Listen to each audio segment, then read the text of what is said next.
Hello friends, welcome back to my channel. Friends, आज मैं आपके साथ बहुत ही प्यारा सा प्रोजेक्ट शेयर कर रही हूँ। देखने में खूबसूरत, बनाने में उतना ही इजी है। फ्रेंड्स, आपको याद होगा कि कल मैंने आपके साथ बटरफ्लाई बनाना शेयर किया था। मैंने काफ़ी बटरफ्लाई बनाई थी। तो आप सोच रहे थे कि ये मैं क्या बनाने जा रही हूँ। मैं बनाने जा रही हूँ बटरफ्लाई परांदा। अब मैं परांदा के लिए डोरी बनाने जा रही हूँ।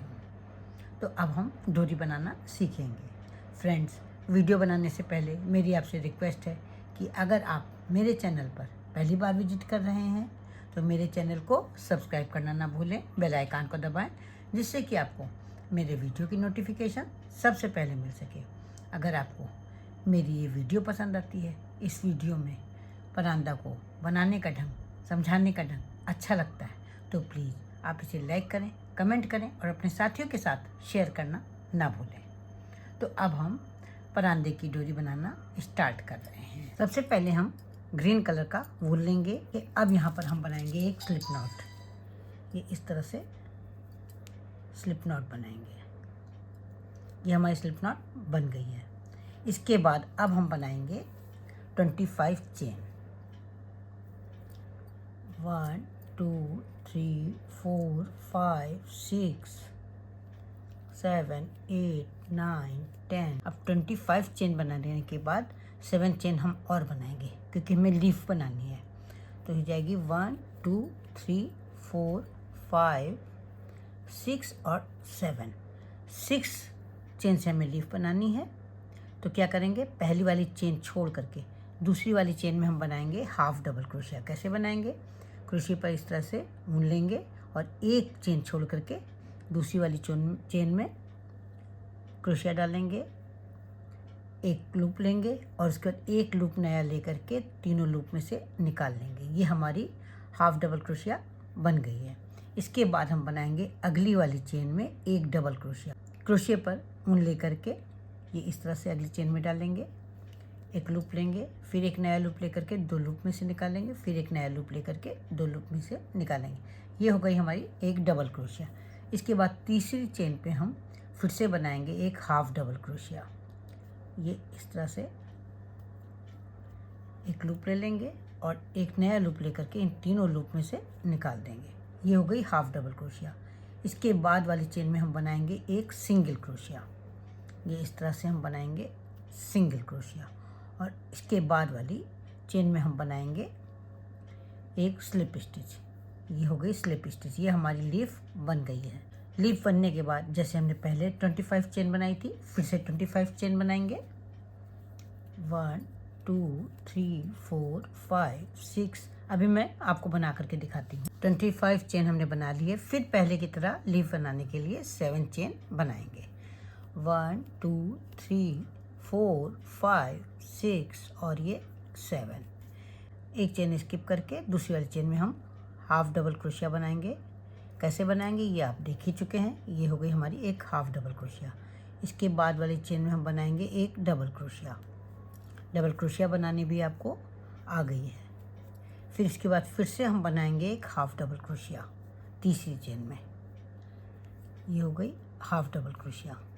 चौथी चेन में हम बनाएंगे सिंगल क्रोशिया। ये हो गई एक सिंगल क्रोशिया। और पांचवी चेन में हम बनाएंगे एक स्लिप स्टिच। ये हो गई स्लिप स्टिच। ये हमारी लीफ बन करके तैयार हो गई है। फिर से हमको उसी तरह से बनाना है। 25 चेन बनानी है, उसके बाद 7 चेन बना करके ये लीफ बनानी है। इसी तरह से हमें 5 लीफ बनानी है। यहाँ पर मैंने 5 लीफ बना ली हैं। ये देखिए 1 2 3 4 और 5 लीफ बनाने के बाद मैंने 25 चेन और बना करके धागा कट किया है। और जो धागा कट करने के बाद, क्योंकि इससे डोरी को, तीनों डोरी को आपस में ऊपर बांधना है और नीचे का धागा बड़ा, क्योंकि यहाँ पर हमें फुंदने लटकाने हैं। इस डोरी की लंबाई 28 से 30 इंच की होनी चाहिए। 29 इंच की लंबाई है। यहाँ पर एक डोरी मैंने अभी बनाई है और 2 डोरियाँ मैंने पहले से बना करके रखी हैं। अब इन तीनों डोरियों को आपस में जोड़ेंगे। पहले 2 डोरियों को आपस में जोड़ेंगे। तो एक डोरी में हम नीडल डाल लेंगे। और उसके बाद ये देखिए ऊपर की तरफ मैंने छोटा ही सा ऊन लिया है, तो एक डोरी में मैंने नीडल डाल दी है और दूसरी डोरी में इस तरह से नीडल को डालेंगे ऊपर वाली चेन में। फिर एक बार इसके नीचे वाली चेन में डालेंगे।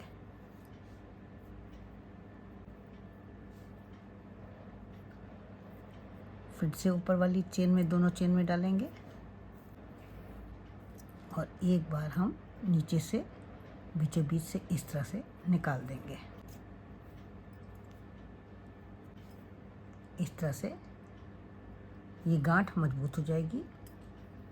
अब इसके बाद नीडल को निकाल करके इन दोनों को आपस में 2 बार गांठ लगा करके मजबूत कर देंगे।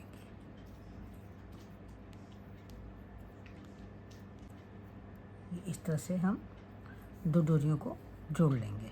अब तीसरी वाली डोरी को जोड़ेंगे। अब हमने तीसरी डोरी में जो एक्स्ट्रा ऊन था उसको नीडल में डाल लिया है। 2 डोरियों के बीच में इस तरह से इसको फंसाना है।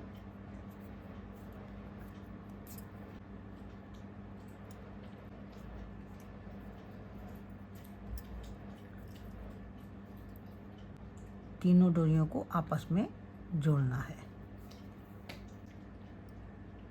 फिर एक बार इसी तरह से तीनों डोरियों को आपस में जोड़ लेंगे और उसके बाद नीडल निकाल करके इन दोनों डोरियों से तीसरी वाली डोरियों को 2 बार अच्छी तरह से गांठ बांध करके मजबूत कर देंगे। ये देखिए, एक बार गांठ बांधी और ये दूसरी बार गांठ बांधी। ये डोरी मजबूत हो जाएगी। धागे को कट कर लेंगे। अब ये जो हमारी डोरी है, इसमें जो 25 चेन बनाई हैं उसके बीचों बीच में एक बटरफ्लाई को इस तरह से रखेंगे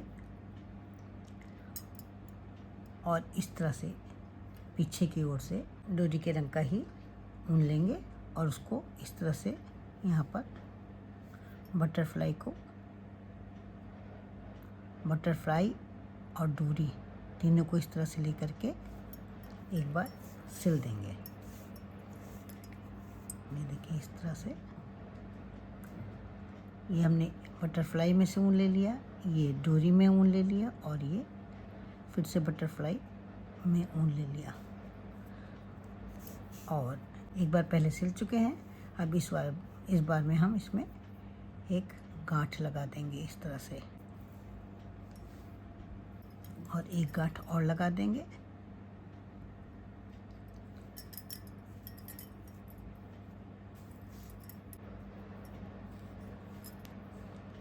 धागा कट कर लेंगे।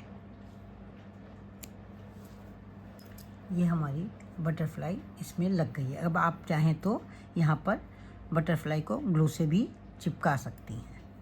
ये इस तरह से अगर आप लगाएंगी तो ये काफ़ी मजबूत रहेगी। इसी तरह से हमें सारी बटरफ्लाई इसमें लगानी है। अभी मैं आपको लगाने के बाद दिखाती हूँ। आप अगर इसमें ग्लू नहीं लगाना चाहती हैं तो इसको थोड़ा और अधिक भी सिल सकती हैं, जिससे कि ये और अधिक लंबी दूरी तक की आसानी से जुड़ी रहे। ये देखिए, इस तरह से आप नीचे तक की इसको जोड़ सकती हैं। अगर आप जैसे मैंने पहले बताया उस तरह से लगाएंगी तो उसके बाद आपको दोनों साइड ऊपर से नीचे तक थोड़ा सा ग्लू लगाना पड़ेगा, लेकिन अगर आप इस तरह से सिलेंगी तो आपको ग्लू नहीं लगाना पड़ेगा।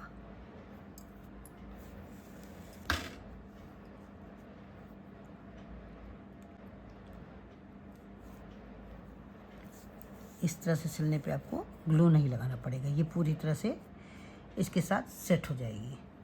अब आप धागे को एक गांठ लगा करके कट कर सकती हैं।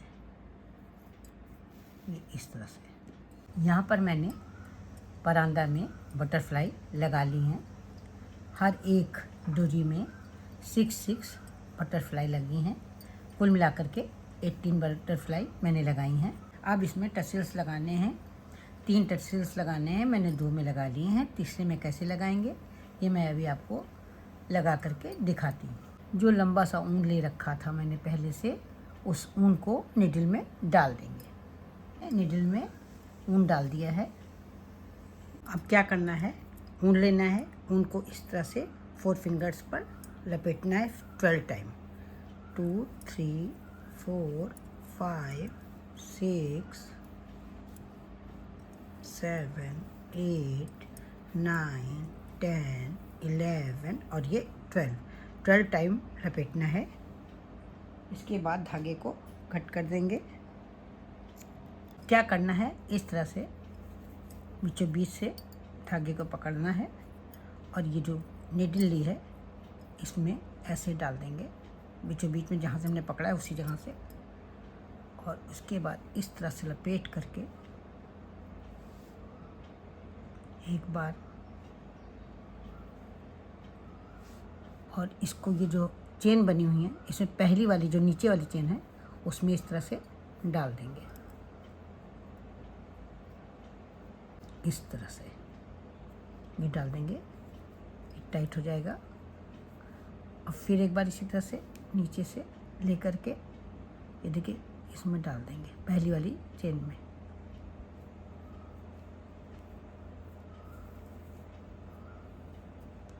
और एक बार ऐसे लेकर के इस तरह से सब धागों को पकड़ते हुए इस तरह से डाल देंगे।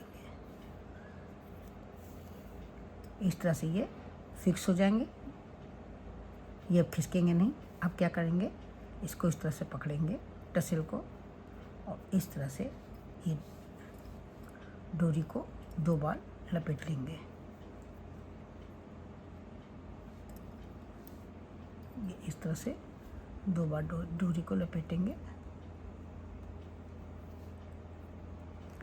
नीडल मैंने इसलिए नहीं निकाली है कि अभी हमें नीडल का आगे काम है। अगर हम नीडल निकाल देंगे तो हमें दोबारा डालनी पड़ेगी। ये देखिए इस तरह से ये एक बार हो गया और ये 2 बार हो गया।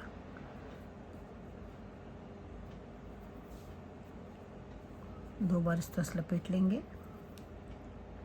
उसके बाद ये इस तरह से डालेंगे धागा, फिर एक बार धागा यहाँ से डाल करके ऊपर की ओर निकाल लेंगे और फिर एक बार धागा ऊपर से नीचे की ओर बीचों बीच में निकालेंगे।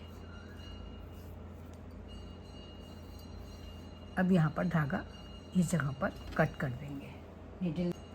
नीडल को निकाल करके धागे को कट कर देंगे। ये देखिए,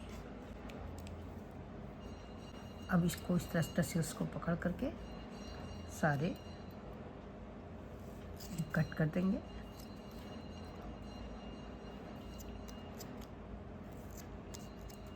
और फिर इनको बराबर कर लेंगे। अब इनको बराबर कर लेंगे। ये देखिए यहाँ पर टसल्स मैंने लगा दिया, जैसे सब टसल्स लगाए हैं 2, उसी तरह से तीसरे टसल्स को भी लगा दिया है। देखिए कितना खूबसूरत लग रहा है। पूरा परांदा बहुत ही खूबसूरत लग रहा है।